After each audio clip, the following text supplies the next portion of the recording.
story based after an infectious outbreak that causes people to go a bit crazy and run amok in a rage, devouring people, and it's our world is set in what happens after the aftermath of that, when they find the cure and get everything back to normal and bring these people back and integrate them back into society, and how that affects the psychology of a person. Yeah, perfect. That sounds good. That was Good. great. I'm wanna taking see notes that on that movie. one. Yeah.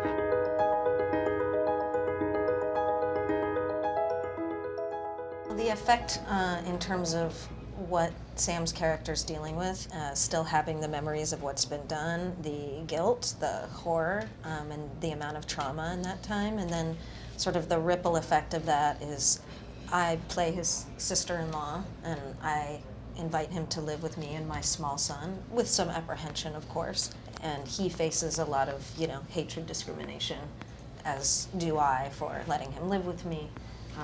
Our house gets vandalized, etc. So there's sort of all these different branching effects from what's occurred.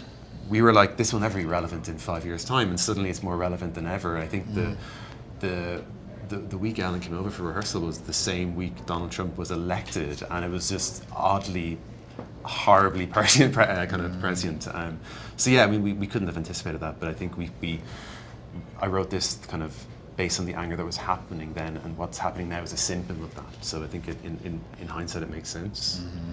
I just want to say I'm so, David just crushed it, because not an easy movie, very low budget, big cast, infected people, UN soldiers, et cetera, old army trucks, action sequences, and I really was blown away. And first feature film. So I was blown away by, the producers as well as David. For me personally, to know Ellen through her work, to then get the opportunity to work with her, and then you get the added bonus that she's just such a wonderful human being as well. That's so sweet. You win the lottery, so it's great.